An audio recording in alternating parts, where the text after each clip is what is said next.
انما المؤمنون الذين اذا ذكر الله وجلت قلوبهم واذا تليت عليهم آياته زادتهم ایمانا وعلى ربهم يتوكلون. نحمده ونصلي على رسوله الكريم اما بعد فاعوذ بالله من الشيطان الرجيم بسم الله الرحمن الرحيم رب اشرح لي صدري ويسر لي امري واحلل عقدة من لساني يفقهوا قولي. فلما وضعتها، پھر جب اس نے اس کو جنم دیا، قالت بولی رب انی وضعتها انثى، یا رب یہ کیا ہوا، یہ تو بیٹی ہو گئی، کیونکہ وہ تو انتظار لگائے ہوئے تھی کہ بیٹا ہوگا اور وہ دین کے کام میں وقف ہوگا، کیونکہ بنیادی طور پر تو یہ کام مردوں ہی کے ذریعے انجام پایا یا مکمل ہوا، عورت کا حصہ ضرور رہا لیکن پیغمبروں ہی کے ہاتھ اس کام کی تکمیل ہوئی، تو عورتوں کی اس کام میں شراکت یا اس کام میں مدد تکمیلی معنوں میں نہیں ہے، اپنا حصہ ڈالنے کے معنوں میں ہے۔ اب کیا ہوا، لڑکی پیدا ہو گئی، پریشان ہوئی ہوں گی، قالت بولی رب انی وضعتها انثى، اللہ بیٹی ہو گئی۔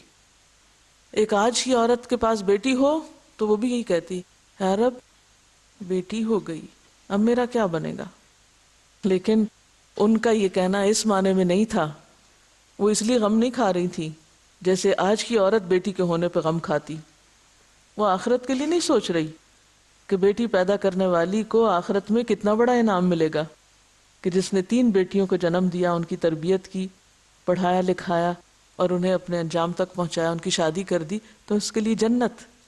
اس وقت بھول جاتے ہیں ہم، اور جو لوگ کہتے ہیں ہائے بیچاری کہ ہاں بیٹی ہو گئی، ہم بھی بیچارے بن جاتے ہیں، پھر خود عورت ہوتے ہوئے بھی عورت کے پیدا ہونے پر غم ہے۔ قالت رب انی وضعتها انثى، کہنے لگی یا رب میں نے تو کچھ اور مانگا تھا، میں نے تو کچھ اور دعا کی تھی، یہ تو لڑکی پیدا ہو گئی۔ اب کہتی ہیں اچھا واللہ اعلم بما وضعت، اللہ کو تو پتا ہے جو کچھ بھی پیدا ہوا ہے، یا پھر اللہ تعالیٰ کا قول ہے یہ کہ اللہ کو سب پتا ہے جو بھی پیدا ہوا ہے، اللہ سب جانتا ہے، ایسا نہیں کہ تمہاری دعا قبول نہیں ہوئی، دعا قبول ہو گئی لیکن اللہ کی مصلحت کچھ اور ہے۔ وَلَيْسَ الذَّكَرُ كَالْأُنثَى، اور لڑکا لڑکی کی طرح نہیں ہوتا۔ اس موقع پر دین کی خدمت کے لیے لڑکا نہیں لڑکی چاہیے، جو کام یہاں لڑکی کرے گی وہ لڑکا نہیں کر سکتا۔ کس قدر عزت افزائی ہے، کس درجے کی قبولیت ہے۔ وَإِنِّي سَمَّيْتُهَا مَرْيَمَ، پھر کہتی ہیں میں نے اس کا نام مریم رکھا۔ مریم عبرانی زبان میں عبادت گزار اور خدمت گزار کو کہتے ہیں، اور سریانی زبان میں بلند چیز کو کہتے ہیں۔ اگر اسے عبرانی زبان کا لفظ سمجھا جائے تو آپ دیکھیے کہ کتنا خوبصورت نام ماں نے رکھا۔ یہ واحد نام ہے جو قرآن میں آتا ہے، 34 بار یہ لفظ آتا ہے، اس کے علاوہ کسی عورت کا کوئی نام قرآن میں نہیں آتا۔ تو یہ بھی تو قبولیت کی ایک علامت تھی نا، کہ ماں نے نام مریم رکھا، اللہ نے اسے پسند کیا۔ اور دیکھیے کتنا میننگ فل ہے، ایک طرف عبادت گزار اور دوسری طرف خدمت گزار، یعنی اللہ کی عبادت کرنے والی اور بندوں کی خدمت کرنے والی۔ یہی 2 چیزیں تو ایک انسان کو معتدل بناتی ہیں اور ایک خوبصورت شخصیت میں ڈھالتی ہیں، کہ ایک طرف اس کے اندر اللہ کی محبت تڑپتی ہو، اللہ کے آگے سجدے کا شوق ہو، نمازوں سے اس کی آنکھیں ٹھنڈی ہوتی ہوں، اور دوسری طرف وہ بندوں کے لیے بھی غمگین رہے، بندوں کی ضروریات اور بندوں کی تکلیفوں پر بھی تکلیف محسوس کرے، اور ان کی خدمت کا جذبہ بھی اس کے دل میں ہو۔ وَإِنِّي سَمَّيْتُهَا مریم۔ ہم مائیں جب اپنے بچوں کا نام رکھنے لگتی ہیں تو کیا معیار سامنے رکھتی ہیں، کتنا میننگ فل ہوتا ہے وہ نام۔ اکثر بچوں کو نہیں پتا ہوتا ان کے نام کا مطلب کیا ہے، اور بچوں بیچاروں کو کہاں سے پتا ہو، ماؤں کو ہی نہیں پتا ہوتا کہ مطلب کیا ہے، کیا سوچ کے رکھ دیتے ہیں نام، بس کانوں کو اچھا لگا تھا، یا وہ قرآن پاک کھولا تھا، فال نکالی تھی تو جو پہلا لفظ آئے وہی رکھ دیا، خواہ وہ جہنم آئے، یا جو اجنبی ہو، انوکھا ہو، ان یوزول ہو۔ اور یہ صرف ان یوزول اور عجیب و غریب نام رکھنے کے پیچھے کیا نفسیات ہوتی ہیں، ذات کی اہمیت اور ذات کی بلندی، کہ ہم وہ ہوں جو کوئی نہ ہو، ہم سب سے مختلف۔ تاکہ سب کی نظریں ہماری طرف متوجہ ہوں. ظاہر ہے کہ ایک عجیب و غریب لفظ جب کہیں بولا جائے گا تو سب دھیان تو دیں گے کہ یہ کیا کہا جا رہا ہے. بس صرف اسی شوق اور اسی جذبے اور اسی چیز میں نام رکھے جاتے ہیں اور سلیکٹ کیے جاتے ہیں بغیر سوچے سمجھے، چاہے معنی کچھ بھی ہو. لیکن باشعور خاتون، اللہ سے محبت رکھنے والی خاتون اپنے بچے کے نام کے انتخاب میں بھی سلیکٹیو ہیں اور ان کے اسی ذوق کی عکاسی کرتا ہے نام. اور اس لیے خاص طور پر اللہ تعالیٰ اس بات کو بھی قرآن پاک میں لاتے ہیں اس عورت کے اس قول کو وَإِنِّي سَمَّيْتُهَا مریم. حالانکہ اگر کوئی یہ کہے کہ میں نے اپنے بچے کا نام یہ رکھا ہے، میں یا آپ کہیں تو اس کی کیا اہمیت ہے؟ ہاں بھی رکھا ہے، سبھی رکھتے ہیں، یہ کون سی بات ہے. لیکن جس جذبے کے ساتھ انہوں نے نام رکھا وہ بھی قابل ذکر ہے. وَإِنِّي سَمَّيْتُهَا مریم. آپ سوچئے آپ نے اپنے بچوں کے جو نام رکھے ہیں اللہ تعالیٰ کو کتنے شوق سے بتا سکتے ہیں، یا اللہ میں نے اپنے بچے کا نام یہ رکھا ہے. یہ نام بھی تیری محبت کا اظہار اور تیرے دین کا عکاس ہے. کیونکہ نام ایک پہچان بھی تو ہوتی ہے نا کہ کون کس ملت سے تعلق رکھتا ہے. آئیڈینٹی کے لیے تو ہوتا ہے نام، پہچان ہی کے لیے تو ہوتا ہے. اور جب اسے کو تبدیل کر دیا جائے اور نام بھی غیر مسلموں کے رکھے جانے لگے تو پھر کہاں جا کے ٹھہریں گے. کیونکہ اب یہی کچھ تو ہو رہا ہے. اب مسلمان اور خصوصاً ویسٹ میں رہنے والے مسلمان مسلم ناموں کو بھی ویسٹرنائز کر رہے ہیں اسیمیلیٹ کرنے کے لیے کہ کسی طرح قبول ہو جائیں، کسی طرح ان کے ہاں پسندیدہ ہو جائیں، چن لیے جائیں. کیونکہ بڑا ان کو جو مان لیا اس سے اوپر بڑا تو نظر نہیں آتا، اس لیے ہر چیز صرف ان کو خوش کرنے کے لیے جن کی غلامی دنیا میں ہم نے اختیار کی. تو جو جس سے ڈرتا ہے اللہ اسی کو اس پر مسلط کر دیتا ہے. وَإِنِّي أُعِيذُهَا بِكَ وَذُرِّيَّتَهَا مِنَ الشَّيْطَانِ الرَّجِيمِ. اور میں اس کو بھی اور اس کی اولاد کو بھی شیطان مردود سے بچا کے تیری حفاظت میں دیتی ہوں، تیرے حوالے کرتی ہوں.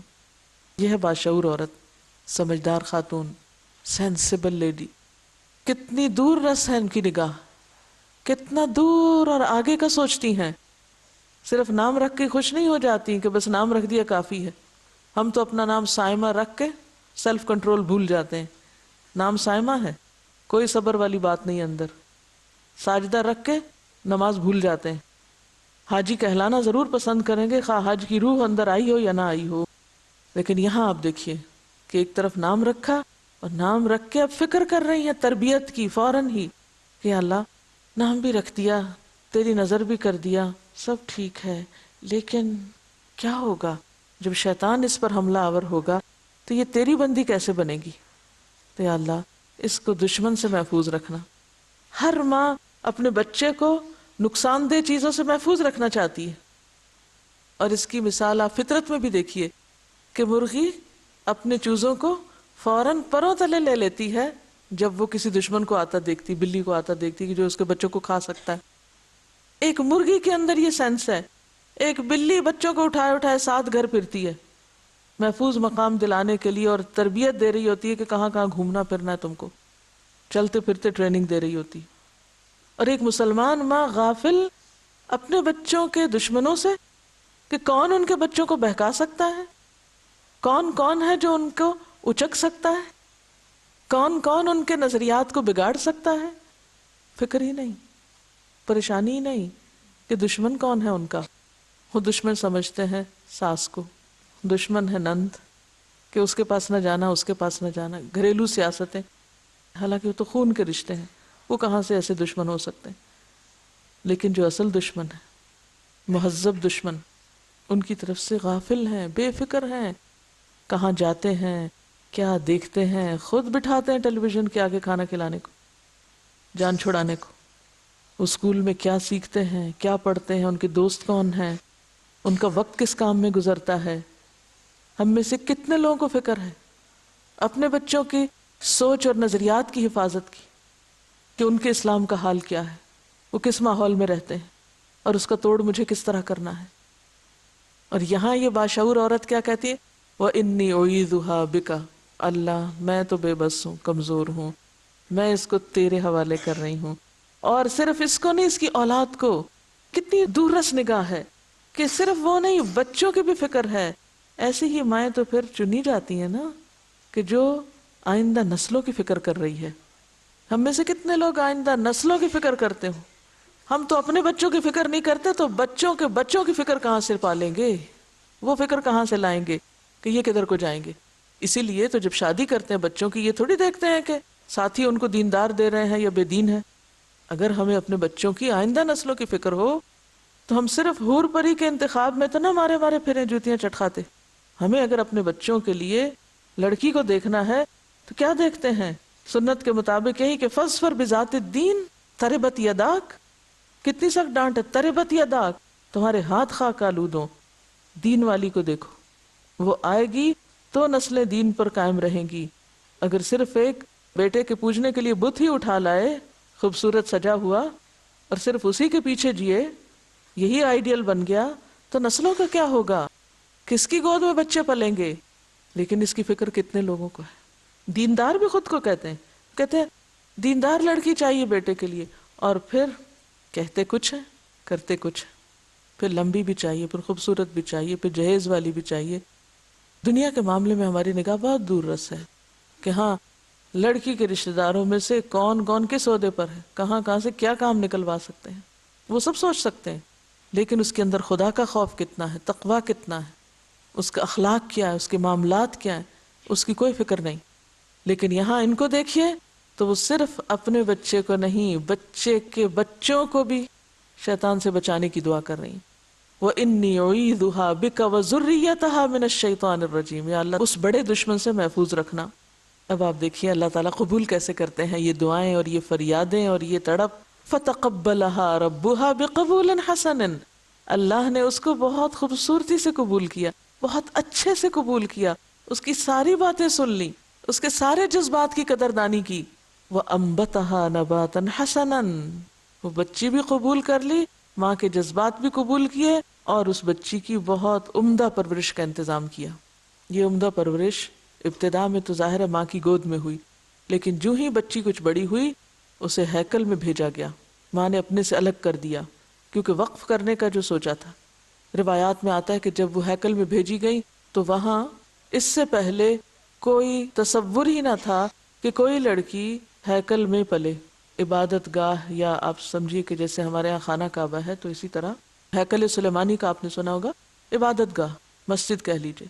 تو جب وہ ہیکل میں بھیجی گئی تو اس کے جو ذمہ دار تھے یا اس کے جو خدمتگار تھے انہوں نے قبول کرنے سے انکار کر دیا. کہا کہ ہمارے پاس لڑکی رکھنے کا کوئی انتظام نہیں، ہاں لڑکے آتے ہیں وہ رہتے ہیں یہاں لیکن لڑکیوں کی کوئی جگہ نہیں. لیکن جب حضرت حنہ نے اپنا خواب سنایا تو پھر ایک پر ایک جھگڑنے لگا. ہر ایک کہنے لگا کہ نہیں، اس کی کفالت میں کروں گا اور اس کے لیے ہر چیز کا انتظام میں کروں گا، اس کی ساری ضروریات کا خیال میں رکھوں گا. اب ہوا کیا کہ فَتَقَبَّلَهَا رَبُّهَا بِقَبُولٍ حَسَنٍ وَأَنبَتَهَا نَبَاتًا حَسَنًا وَكَفَّلَهَا زَكَرِيَّا. زکریا علیہ السلام جو ان کے خالو تھے حضرت مریم کے، ان کو ان کی کفالت دی گئی. کفالت کا کیا مطلب ہے؟ یعنی کمپلیٹ لک آفٹر کرنا. باپ تو تھے نہیں تو یہی گارڈین تھے.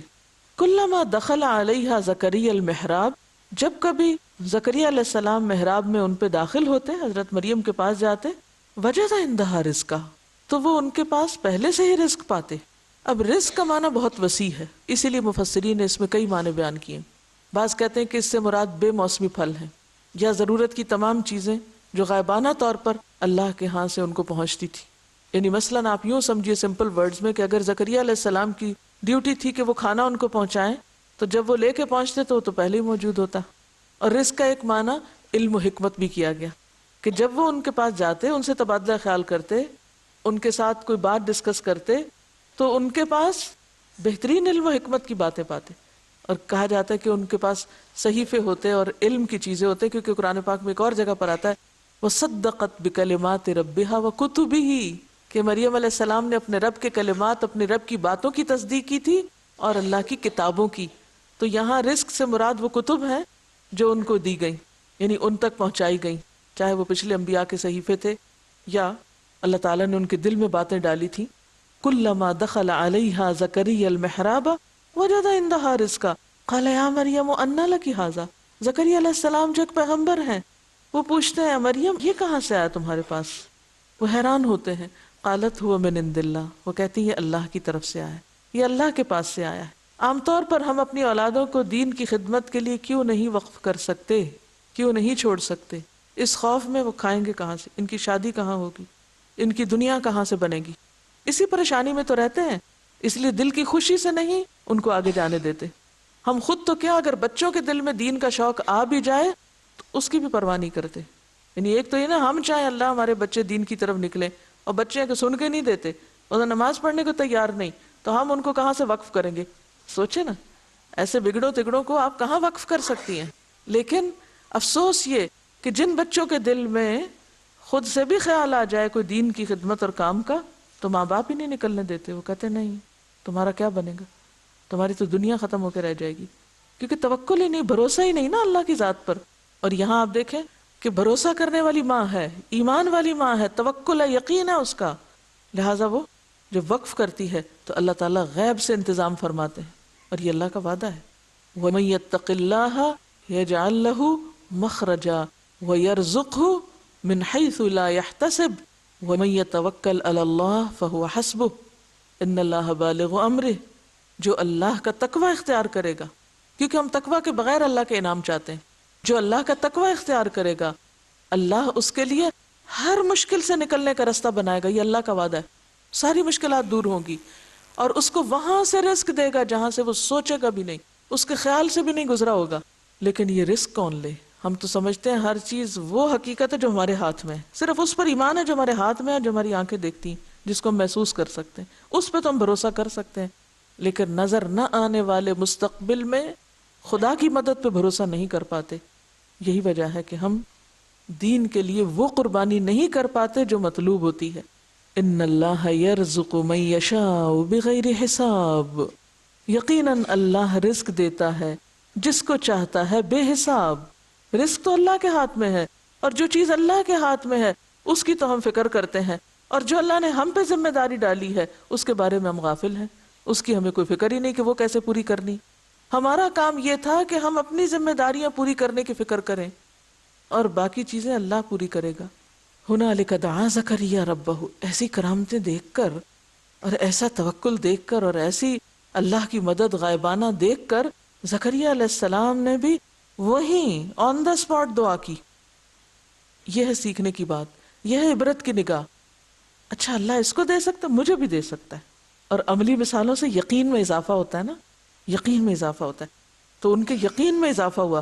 دعا تو وہ پہلے ہی مانگتے تھے، لیکن اب انہوں نے اور یقین سے دعا مانگی۔ کیا دعا مانگی؟ قال رب هب لي من لدنك ذرية طيبة، اللہ مجھے بھی اپنے پاس سے پاکیزہ اولاد عطا کر، انك سمیع الدعاء، بے شک تو دعا سننے والا ہے۔ فنادته الملائکہ، تو اللہ نے بھی وہیں دعا سن لی۔ دیکھیں نا، ہمارے پکارنے میں کمی ہوتی، وہ تڑپ نہیں ہوتی، اللہ تو سنتا ہے۔ اب یہ ایک وقت مقرر تھا، اللہ نے سنا، فرشتوں کے ذریعے میسج بھی بھیج دیا۔ وَهُوَ قَائِمٌ يُصَلِّي فِي الْمِحْرَابِ، اس سے کیا پتہ چلتا ہے کہ دعا نماز میں ایک طرح سے مانگ رہے تھے، نماز پڑھ کے دعا کر رہے تھے یا نماز کے ساتھ ساتھ دعا مانگ رہے تھے۔ فَنَادَتْهُ الْمَلَائِكَةُ وَهُوَ قَائِمٌ يُصَلِّي فِي الْمِحْرَابِ، ہمیں جب کوئی ضرورت ہوتی ہے تو اللہ کا حکم ہے وَاسْتَعِينُوا بِالصَّبْرِ وَالصَّلَاةِ، نماز کے ساتھ دعا مانگو، نماز کے ذریعے مدد چاہو۔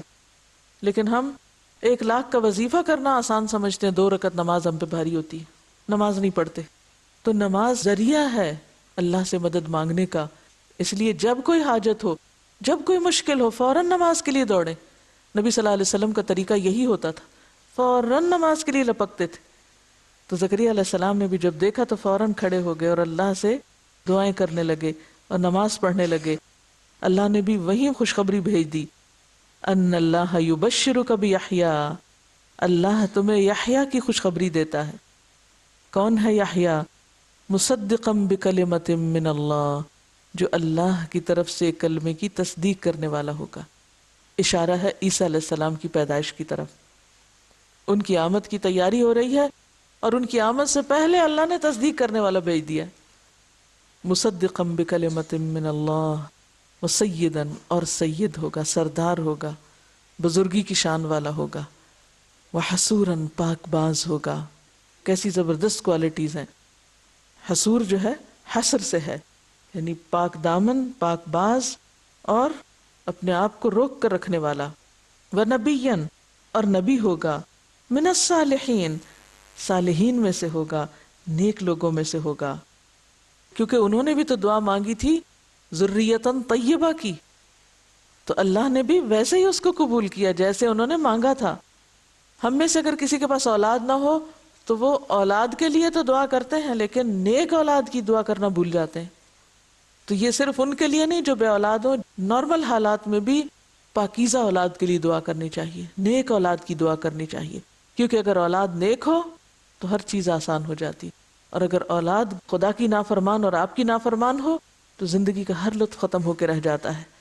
تو اللہ تعالیٰ نے ان کو بہترین خوشخبری دی. قال ربی انا یکون لی غلام، کہنے لگے اللہ بیٹا کہاں سے ہوگا.